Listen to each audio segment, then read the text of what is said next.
go ahead, keep going. And then, and Yeah. Robert, and just for the benefit of me, I know you guys sent me, these are new plans. If you could point out the differences from the old plans to these plans, I didn't have a chance to review, so, but go Sure ahead. can. Yeah. Okay. And Iden, we can cover the kind of architectural aspects. Okay. Okay. Yeah. So unless you had anything else you wanted to add, we can. No. I just Okay. wanted to give the background and how we landed on the current design structure. And, you know, is it's mentioned, this is going to be designed as corporate housing. I think that's the terminology most suitable to describe what is going to be built. So this will not be a hotel. This will be a place where people or from out of town have business in town could stay for an extended period of time.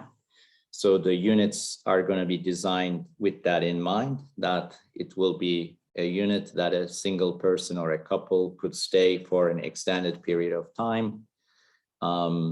So we can go through the building design and then, you know, if you have questions, I'll try to do my best to answer them. Okay, and for the benefit of everyone, this is what they're going before the commission on Tuesday for support for the Historic Preservation Review Board. Okay, go ahead, Robert. Rochelle, is this also going to be a zoning case? Well, yes. Okay. Right. So Robert, if you could at the same time also, you know, indicate the areas of relief that you'll be seeking. Obviously, you know, we'll deal with that separately, but just so everybody has the big picture. Yes, very good. Yes. Go ahead, Robert. So we'll be doing a map amendment to from RA2 to MU8, and then doing everything by right to the MU8 with our attorney. So I can jump right into. I mean, I can further explain that, but it's fairly by the books, just in terms of the map amendment. But getting into the overall architecture and the plan. Let's see. There we go. Okay, so. We're planning on adding 80 units here, right at the corner of 6 and L. So the convention center is, of course, a block away, as well as the metro station. And so this is zooming in on the existing site here. So we've got 6th Street and then L Street down here with a couple existing additions to a otherwise historic building that's kind of surrounded by empty lot on the other corners. So just a couple pictures of the site. I'm sure you're all familiar with it, but wanted to, you know, reorient all of ourselves for the sake of the conversation today. So again, here's our site, this little 3-story building, and then the site next to it, and then our neighbor to the south, as well as looking up 6th Street. Some more pictures of the building itself. So this will, of course, be restored and preserved. And then some more pictures of the row houses nearby, as well as what's slightly further south, which this is, of course, a pretty open corner. So there's a lot of visibility in this particular area. And just a quick interjection here. The city has been in dispute with Douglas. The city thinks that this is a blighted building. And, you know, they were very pleased to get a new ownership that would actually restore the building. So, sorry, Yes. Rob. No, that's fine. It's definitely helpful commentary, yeah, to the state of the property. So we put together some elevations here of the street. We can see that we've got 3.5-story buildings here in this church, as well as some smaller scale townhouses, which is all running along the 6th Street elevation. And then along L Street, we have apartments here as well, which are also roughly the same height as the existing historic building here. And then, of course, on the other side of the street, we have an 11-story office tower along the majority of the block. So jumping into the plans, and we can go over these pretty quickly. So the cellar here is just going to have parking as well as utility space, some bike storage, as well as a gym, which can be accessed from the ground floor. The ground floor here. So One of the differences, one of the primary differences, the plans changed just a little bit from what was previously issued, which was the addition of bays along these row house frontages.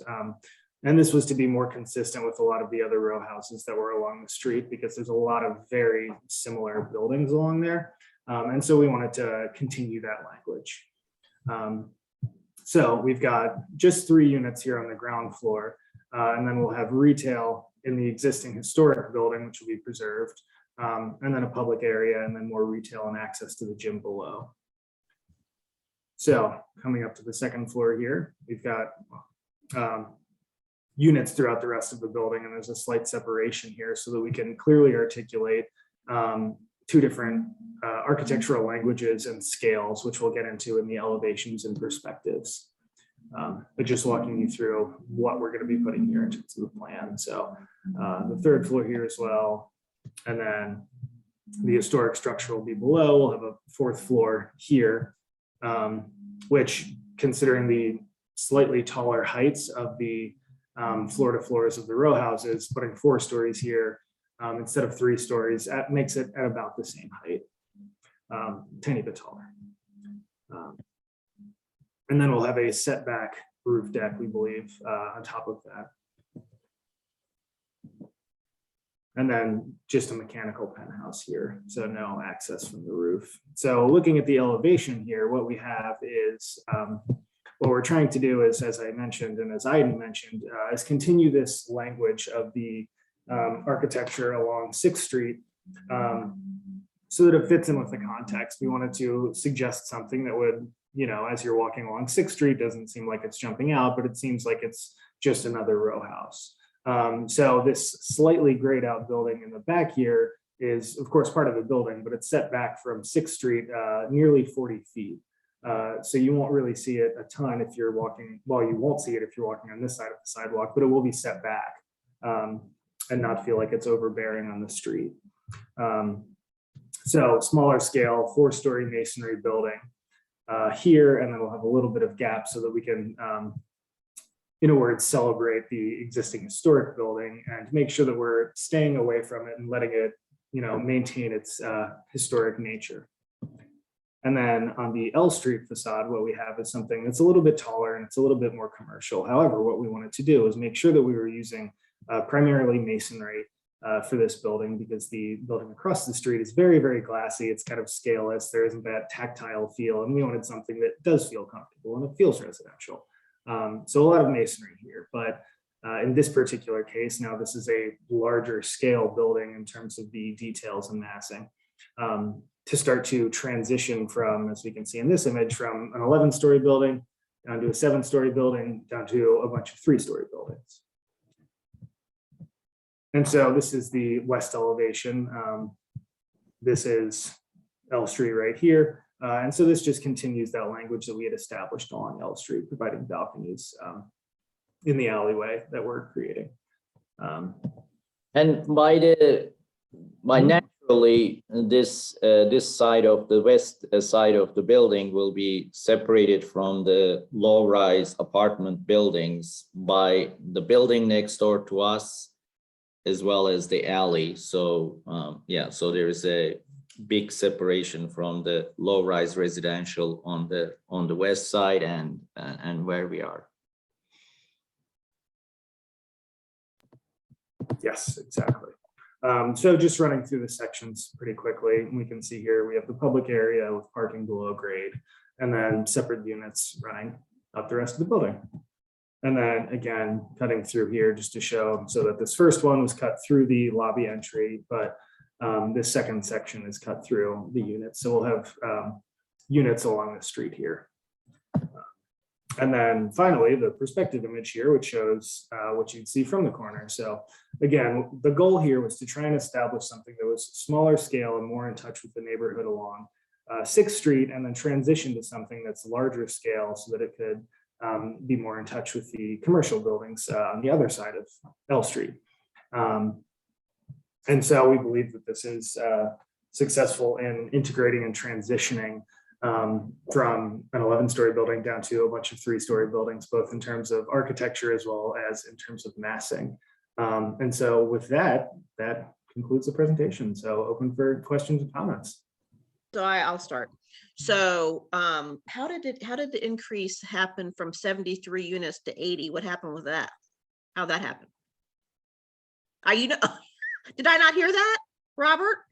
Oh, you did. Yeah, we got a couple more in there. So Oh, I essentially that was just part of the planning process of efficiency and finding things that could be regularized and made a little bit more efficient.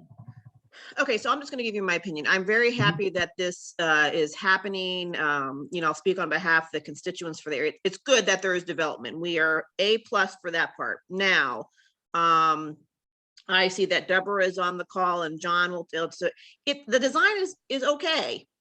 It's okay. But I'm not an architect, right? So there you go. And I remember I had a comment. I don't know if you all been watching my social media when I posted this. One of the comments was about this little crappy corner building, to make it look better than what it is. Which there's some cinder blocks in there and all that. So you know what I'm talking about. So again, but let me start. I see John has his hand raised. Go ahead, John. I think I'm Nope. I'm unmuted. Yes. No, go ahead. I live on the side of one of Douglas Jamal's adaptive buildings, adaptive reuse, the Wonder Bread Factory. It's been a spectacular readaptation and addition. They doubled the size of the building, and it really is a joy to live on the side of it. Let me pause you for a second. This is not theirs anymore. I know. Okay, But all right. while I never envied the Wonder Bread Factory, I always envied this little house on the corner. Not little house. It's quite a big townhouse. Correct me if I'm wrong, but this is a pre-Civil War house, correct? The house on the corner? This house is, no, it's not pre-Civil War. It's dated between 1870 and 1880. So it's post-Civil War architecture. Okay, well, it still was quite a grand manse in the day that it was made. And I'm just perplexed why, and I know Mr. Calcott, and I understand how, that works, but I'm perplexed by the preservation of that weird bump out on the corner. I find it really alarming that that's not going to be removed and the house put back in its normal configuration. Yeah, John has a point. That's what another constituent said. So I just don't see a point of leaving that. You could easily come down with the two windows on the front to balance the door, and I think it unbalances a really classic Washington home from the period. Right. I think, we're not, I really don't mind getting rid of it. I believe the view from Steve was a little more, I guess, organic interpretation of the cityscape. Yeah. And an originalist interpretation. So he was saying that this was an addition. This is kind of a use that the building was converted to. And so it's kind of like the jury is out on that. Something that it is it's a good feature that shows the kind of like the evolution of the city, so to speak. well, I'm not sure about it being a good feature, but Deborah, let's Al, go ahead, Alex Padra, and then Deborah. Okay, Robert, can I ask you to take down your screen, because I'm going to share an image that I think is very appropriate considering the conversation that we're having right now. So is it gonna, I think you might have to give me permission to share. You can share. You can share. Oh, there it goes. Okay, it wasn't Yeah. there from. I give you permission, Alex. It's Bill. Hey, Bill, how you doing? How are you? Doing good. Just looking for the slides. Well, Alex is looking. That's yeah, that little corner thing is disturbing to constituents. Okay. Yeah, as I said, Okay, Alex, go. Yeah, Alex, He's still looking. Can I say Yeah. something? Go ahead, Deborah. No, I know it's Stephen Kalk. I know what you're saying about Stephen. I know him from a couple decades ago. But I think we need to go to the original intent of the building. If he's talking about preserving the evolution, that's an evolution that we're not necessarily proud of. That, I don't think it was wasn't an aesthetic evolution of any Sure. sort. I think it was just a cheap evolution at the time that didn't respect the neighborhood or the architecture of the neighborhood, the heritage of the neighborhood.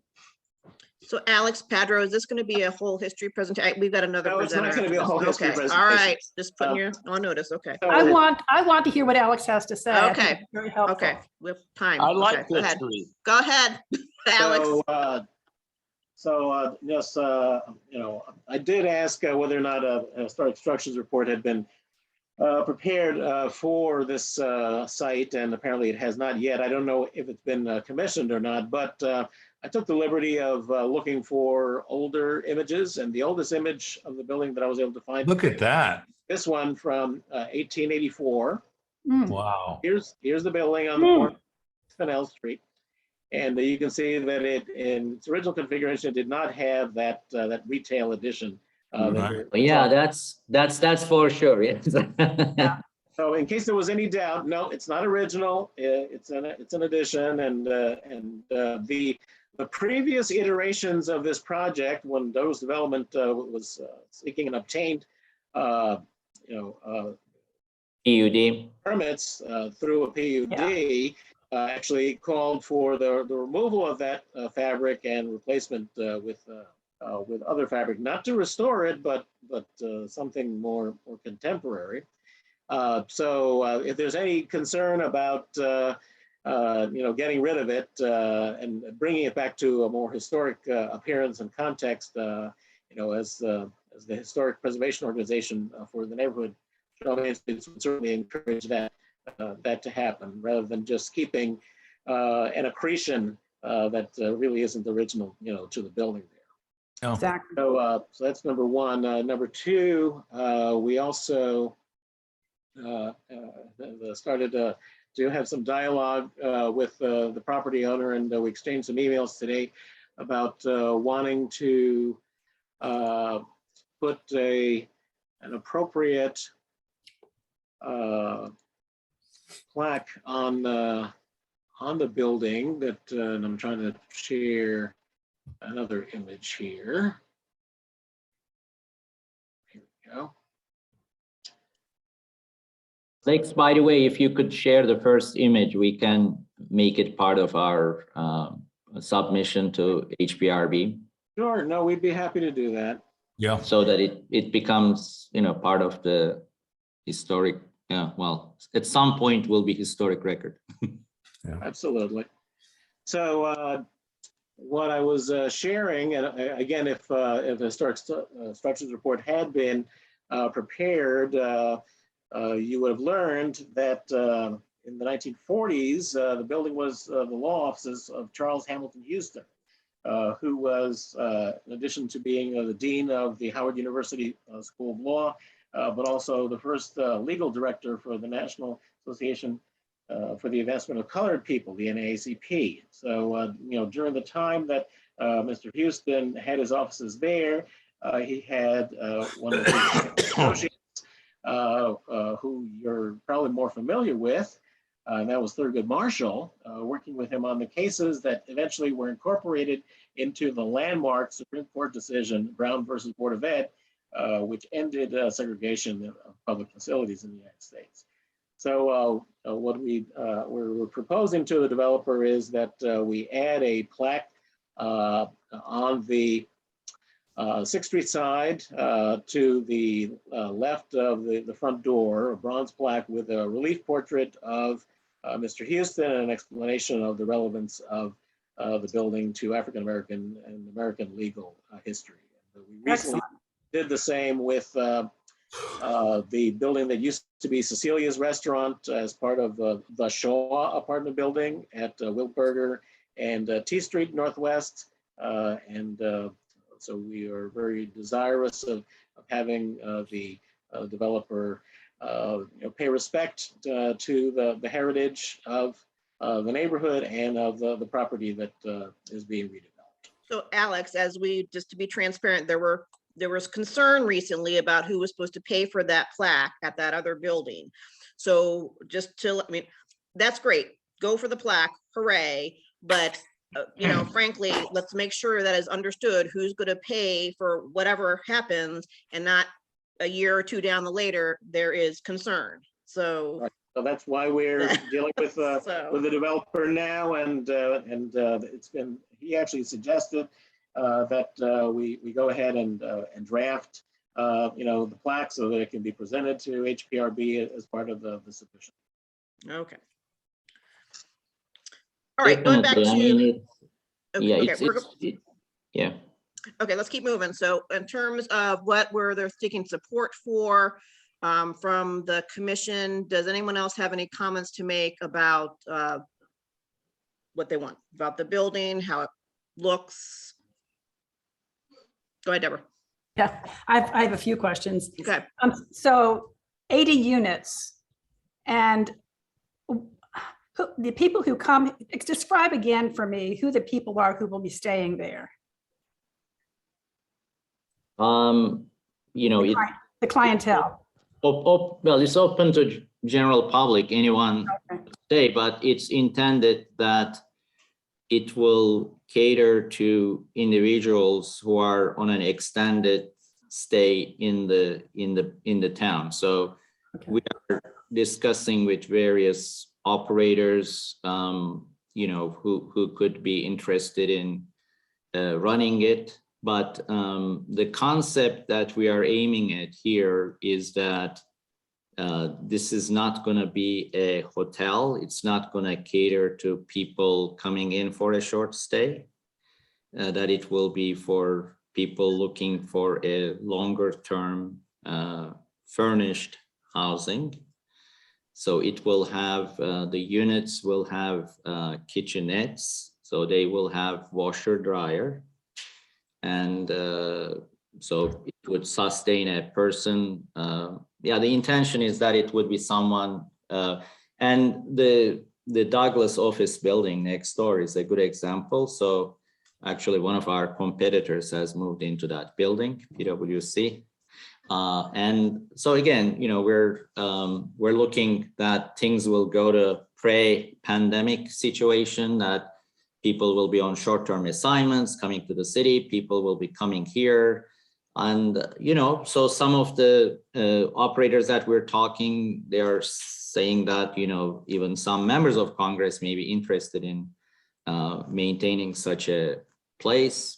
I don't know, of course, that's their marketing on their half. What's the market rate, I guess is what I'm thinking of, what, in terms of clientele that are staying there? Are we saying? Yeah, I mean, this is going to be, again, staying within the reasonable economics of it. I guess in the hotel lingo, this would be like mid-range. So it won't be luxury. It's not going to be marquee. It's not going to be budget. It's going to be kind of in the mid-range, so that from what I could say, I mean, this is a very, preliminary, but I guess the target for this would be it would be like maybe $3,000 or up for a month's stay. So it would be around that range. That's not bad, $3,000. Yeah, that's not That's pretty Go ahead, reasonable. So 80 at any point, if it's full house, it's got 80 clients staying there, approximately one person to a room or one person to a unit. I don't know. That's a lot of people all of a sudden coming and going, a lot of more traffic coming and going. It's right next, it's a crazy intersection right there. I don't know. I'm just thinking I get nearly run over there regularly at that intersection. Seriously. I'm sorry, but this is kind of. No, I'm just kind of trying to, no, I know. It's a valid I'm just trying to think, there's no drop, there's no drop off or pickup area that I can see in your plan? Well, we It's just, they're gonna drop off and Yeah. pick up on the regular street. Was it called a lay-by or by-lay or what is it called? yeah. Yeah, it's a There is layout. there I is missed a yeah, there is a loading area, which is why we left like a 15-foot space behind the building. So for that purpose. If we don't have a transition, we don't have a driveway where people can come in. We don't have that. We don't have that feature, and we So if can't get the- it from COD. So I have a question. So if these are fully furnished, you don't really Mhm. need much of a loading area. Well, I mean, for you garbage, there's gonna be garbage and all that, but I mean, there's not gonna be this Yeah, yeah. huge transition of moving in and out, right? If this is no, gonna be no, corporate no. housing. It's the like you would have linen coming in, Yeah. going. Like you said, garbage being taken out, and yeah, Retail service as well. And Service it's also a vehicles. zoning thing that once we get over a particular square footage, we're required to provide it. And also it is just generally a helpful thing in case we do need to bring things in, bring things out. It is a place where somebody could, pull off the street and wait, an Uber, for example. Well, Alex, I wonder, Alex, I have a question. Maybe you might know the answer to this. We're adding, this is within the historic zone of Mount Vernon Square. And we're adding a lot of height here on the corner. And I'm just wondering, what does that do in terms of setting a precedent for height in our historic neighborhood? This is across the street. It's not a matter of precedent. I mean, the 655 New York, complex is in the historic district as well. So if you were talking about precedent, that ship has already sailed. But it's the zoning envelope, that is the primary determinant here. I mean, the board may have some concern about the overall height in relation to the historic building. That remains to be seen. They've gotten a lot more liberal about that in recent years. There was a time that they wouldn't let you see anything on the built behind a historic building on the same lot from across the street. But again, that's not the current inclination of the board. Okay, that's good. And Alex, I just wanted to say thank you for the image that you showed. It does suggest that there were lots of buildings sort of along that L Street. So the scheme supports what was there before, which is really great. And I do like the idea of maybe removing that window at the corner. We spent a lot of time designing the building, and we didn't, we sort of took it as a given that that's what it looks like. But I think it's probably worth a discussion. And I think that's a powerful facade with the stacked windows and the chimneys along the side. It's an iconic exposure of that house, which is really very nice. And I'm glad you showed that picture. Thank you. Yeah, the house really is much more Greek revival than it is Victorian 1870s. So I'm surprised at the age. Mhm. Okay, You would Deborah. think it was older or younger? I think it was an older house. It looks to me from a style pre-Civil War. It looks Greek revival and not Victorian to me. The pitched roof usually gives away their age because the flat roofs didn't come into vogue, but it could still be post Civil War. We lost a lot of Civil War era buildings because they were wood frame. So this was built as a brick building, so it's hard to say, but we'll continue to look into the age, and we are looking to keep it and save it. Make it. Bill, why haven't you had Emily over at EHT or somebody, just do some quick, historic research on the building? I mean, it would be helpful for marketing purposes. Yeah, it's actually the fairly extensive write-up about that in the PUD. And I think Steve looked into that. He couldn't find anything else. And I read through some of the documents. I mean, in terms of the dating of it, is that yeah, it's kind of like in that area, the development was mostly done around across the street 1881. It's 1120 and 1128 across the street on 6th Street. That is it's a large development that was done at the time by an architect. It's 1881. So it seems like that area was kind of rebuilt, like as Bill said, after the wood frame houses burned down. Yeah, So, fell down.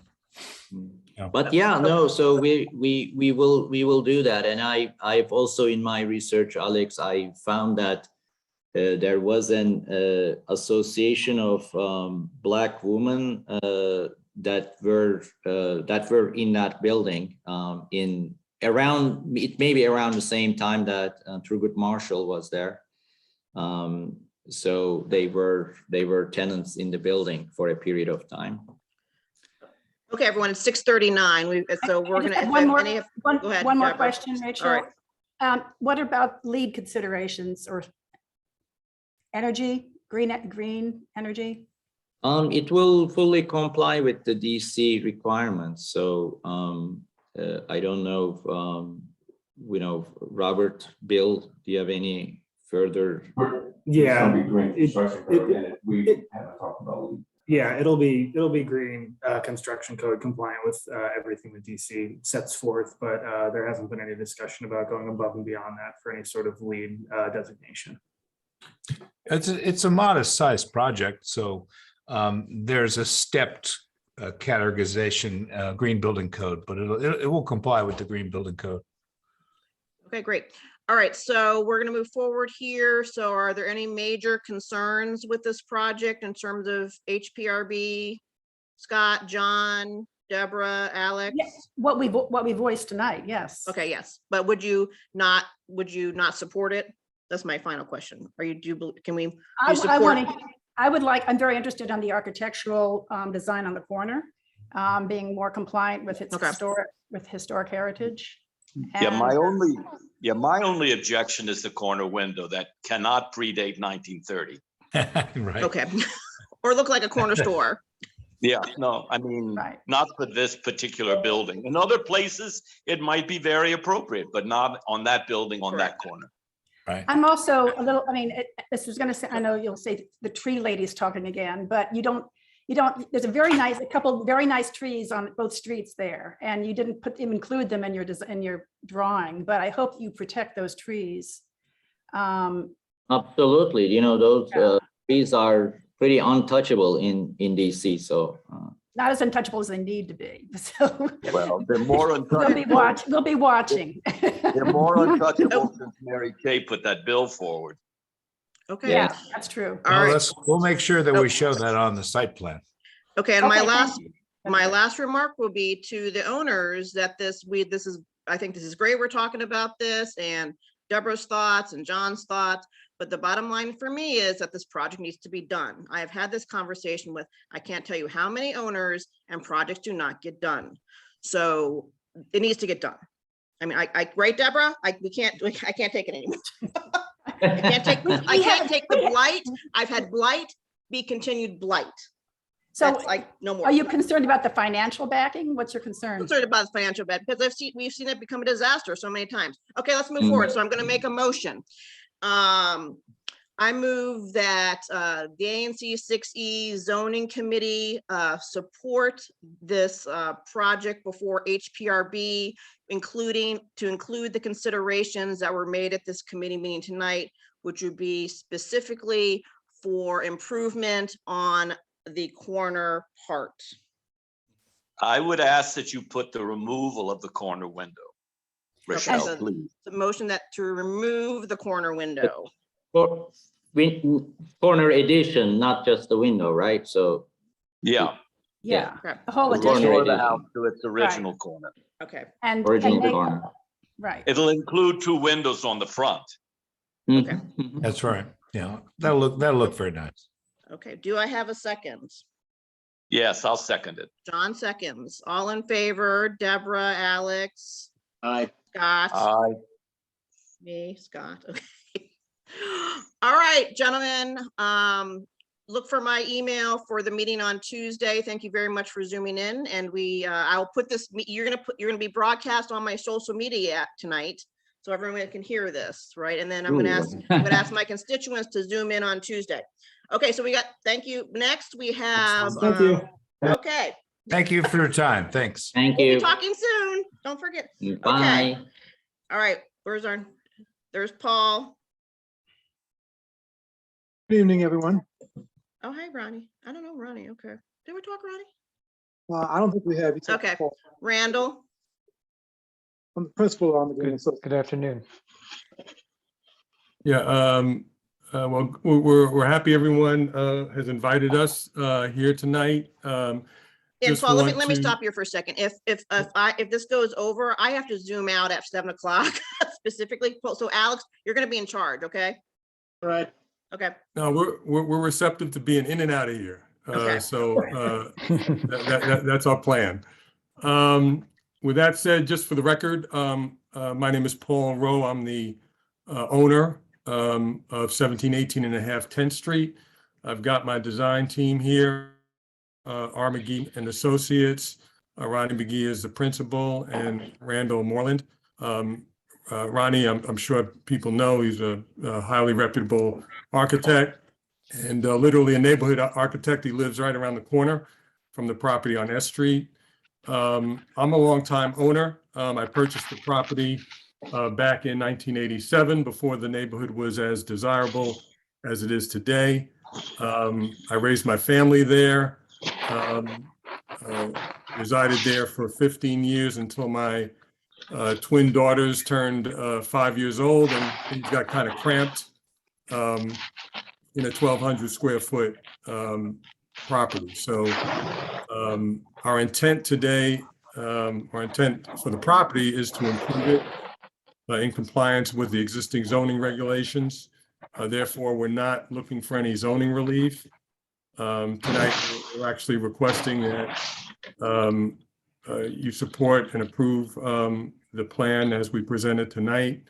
As I understand it, this is a matter of right renovation. There are no alterations to the front of the building, and all the improvements are towards the rear of the property. We've had discussions with DC Historic Preservation Office. They've been quite helpful in giving us direction to make the improvements relatively unnoticeable. And so I've also been in communication with my adjacent neighbors, 1718 and 1720, provided them, informed them early in February of my intent to renovate. And as recently as a couple of weeks ago, prior to providing the information to the ANC, I shared the proposed plans with them a couple of weeks ago. In terms of schedule, obviously, we're looking forward to the ANC meeting next week. We have a scheduled hearing, I believe, with the Historic Preservation Review Board at the end of April. And if things go according to plan, hopefully we can get our construction drawings completed in the summer, get permits in the fall, and then start construction either at the end of the year or the first thing in the beginning of the year. So with that said, I'm going to turn it over to Ronnie, and he can get into more technical details and present the actual plan. Thanks, Paul. Good evening, everyone. It's good to see everything. Randall, start at sheet 8 for a second. Well, actually, here's the location of things here. 1718 Half Street, kind of a unique name, unique address. Why don't you go to sheet 8? That's where the elevations are. So, you should be familiar with this area, but go to sheet 8 for a second, Randall. So this is the elevation of the building, and this is a sort of a same sort of context of row houses, of houses along that front of that street. There are some that have siding that's finished. They have a couple other, different finishes there, some stucco, but ours is a brick house. Three windows over a door, pretty much organized facade there.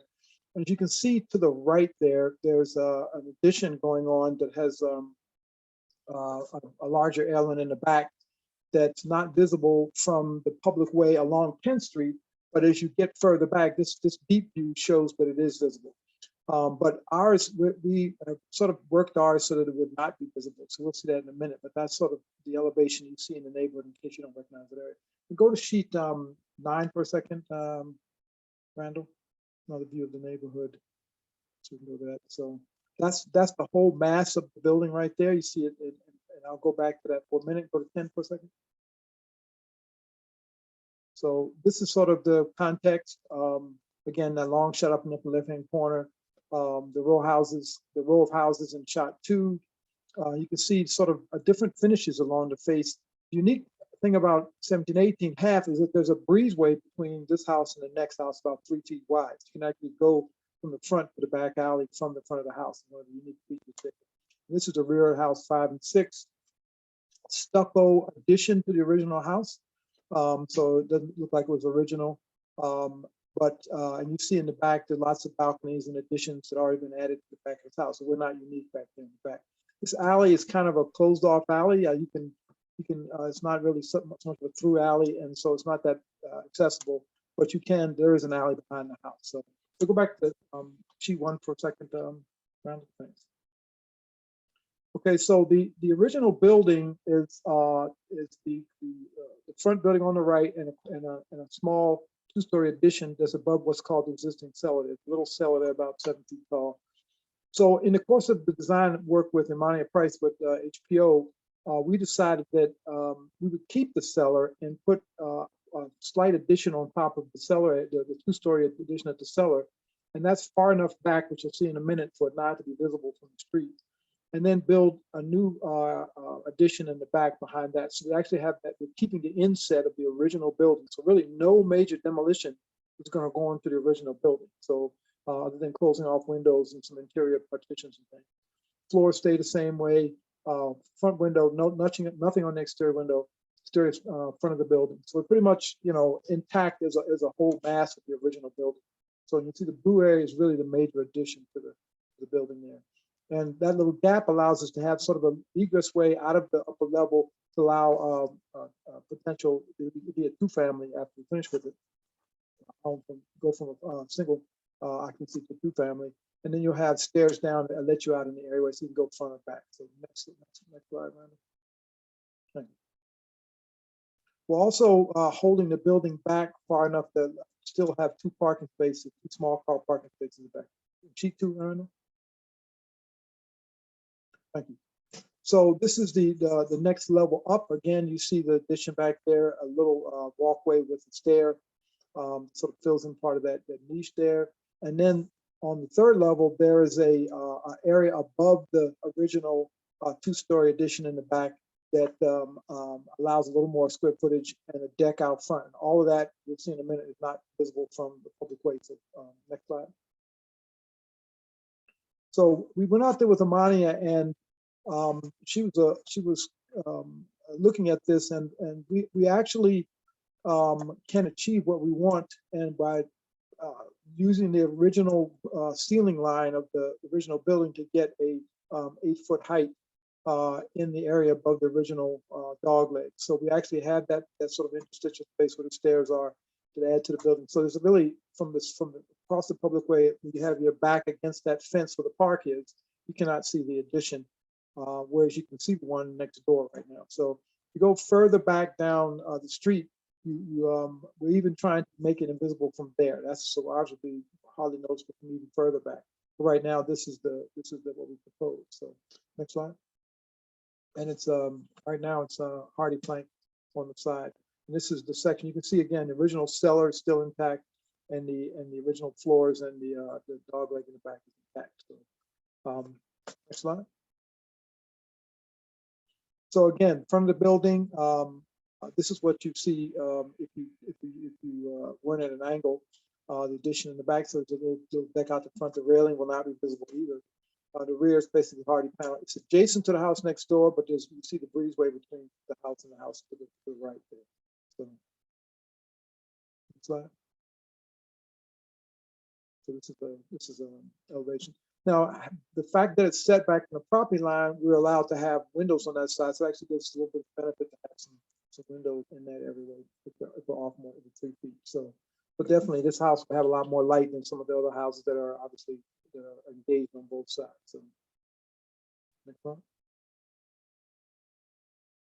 So we walk through. This just goes back to the original condition around the site. So that's basically what we plan. Very modest addition. Shouldn't be visible at all from anyone walking along 10th Street. Again, maintains most of the original mass and structure of the building. So that's really very sensitive addition to the building, and working along with HPO, they think this is, we're working hand in glove with them in terms of what fits this particular site. So that's where we are. So we're seeking, your support for the addition and the full ANC and with HPO. So thank you. Any questions or comments? Questions from the crowd? Deborah, Alex, Oh, John? I'm just curious, what is the material? You're gonna keep the brick, is it brick? The front? Yeah, No, we're not touching the front at all, other than maybe Oh, okay. replacing the windows with appropriate windows. okay. So it's a brick front right now. Some of Yeah. the houses have other materials, but Masonry. Yeah. It's the original masonry. Yes. it is. Yes. Does it need pointing or anything? Or are you going to? Front are not bad shape. The shrouds are not bad shape over the windows. The windows need to be replaced, so we're going to replace the windows. We'll have HPO approved windows in there.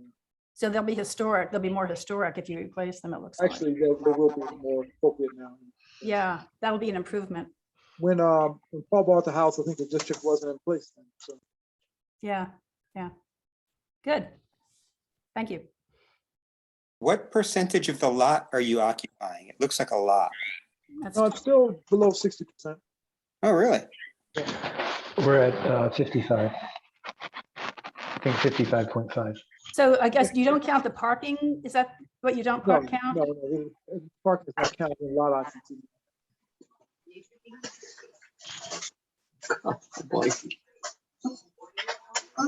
I have a comment I'd like to make, please. Go ahead, John. Yes, it's kind of a benefit and a disadvantage to have the house right at the T of the two streets. The advantage, of course, is you have the perspective all the way down the street. The disadvantage is that the street has the perspective all the way up to your roof, including the additions. And I think that if you're back maybe a third of the distance of the block, the entire addition is going to be seen from the street when you're walking on the sidewalks or in French Street. Well, here's the addition of a house next door, and it is much further up than ours. So this is how far back. It's far back. So ours is much lower than that. So our attempt is to get it not to be visible from as far back as we can go. But we do have to have normal headroom height, at least 7'6". So, but ours will not be as expensive as theirs, and that was approved not too long ago. The one on the right there. Wait, I'm not hearing you, sir. See where the stop sign is? Right above that is the current construction going on. That's the addition, the rear addition on that house. So that addition is more forward than ours. And with this picture is actually down the street you just mentioned. So ours. Well, it's maybe 30 feet down the street. But I'm talking about when you go further down the street, you're going to see the additions. And I'm just questioning that large expanse of a sliding glass door on the top. I think it's going to detract tremendously from the project, from the house, and from the neighborhood. Because again, if you were further down, either north or south along the block, then you couldn't get far enough back where you would see this. But because you're at the T of the street, you will see this. And I would just encourage you to try for a different configuration of windows that would not be so jarring as this modern sliding glass door up there on the top. Yeah, we're still working on those features. We can look at that, definitely. So, And if I may, the discussion we had with Amanya from HPO when we were out there, she actually encouraged us to do more glass and make it look lighter, in order to kind of lighten up the whatever impact it was. Yeah, I know HBO is on a tear of the additions not looking like the original, and I understand their point of view. I don't share it, but I do understand what they're going at. I just think that a different design of the glass at the top could balance the building a lot better, and it's something that you're definitely going to see as you're walking down French Street. well, we can look into that. The idea is that the addition is of its time. So that's as you look at, like on 14th Street, there are lots of additions back there, and you can get back on some of those far enough to see them. And the idea is that it looks like it's not part of this building, far enough back not to be part. That's one of the theories behind these deep additions. But we can look at what that configuration does. Like I said, that's right now we just showed a sliding door, but it doesn't have to be exactly like that. But we'll talk to HPO and see their feeling on it too. But we know that. Okay, any other questions? No, just Counselor? a comment. I think it's a reasonable, addition to, contributing structure, in this historic district, and it meets the requirements in terms of not being able to be seen from where it's not supposed to be seen. So further than that is beyond what the regulations and board are going to require. So. Okay, great. All right, so before I make the motion, are there any changes, or we're just gonna go ahead and support this? What? I just Scott? want to jump real quick and in support of John's point, I think because it's east facing like that, the morning sun, I think, could get a big reflection of this one big window. So I think that's another thing to think about of the impact on on how it's going to look at a certain time of day. So the considerations would be what for our motion?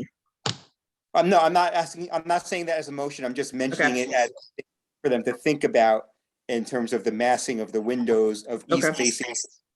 Okay, not a problem. We'll look at the heat. All right, so are we good for me just to do a motion that we support this? Period? Okay. All right, I move that the ANC 60 Historic Committee supports the plans before HPRB for 1718 and a half 10th Street Northwest. Second. Okay, Alex seconds. All in favor? Aye. Aye. John? No, I won't. John's no. Okay, John's no. Deborah? What are you, Deborah? Yes. Deborah's a yes. Okay, so John's the only no. Okay, motion passes. Sorry, John. Thank you very much. Yeah, Okay. thank you. Okay, everyone, Thank I've you, got to zoom Commissioners. out. I got to zoom out. So Thank you very much, okay? we'll see everyone on Tuesday. Yes, thank you. Have a Aye. great day. Okay. Thank you. Bye, everyone. This will be Thanks. recorded. You'll see the recording. Bye-bye. Bye. Bye. Much appreciated. Thank you.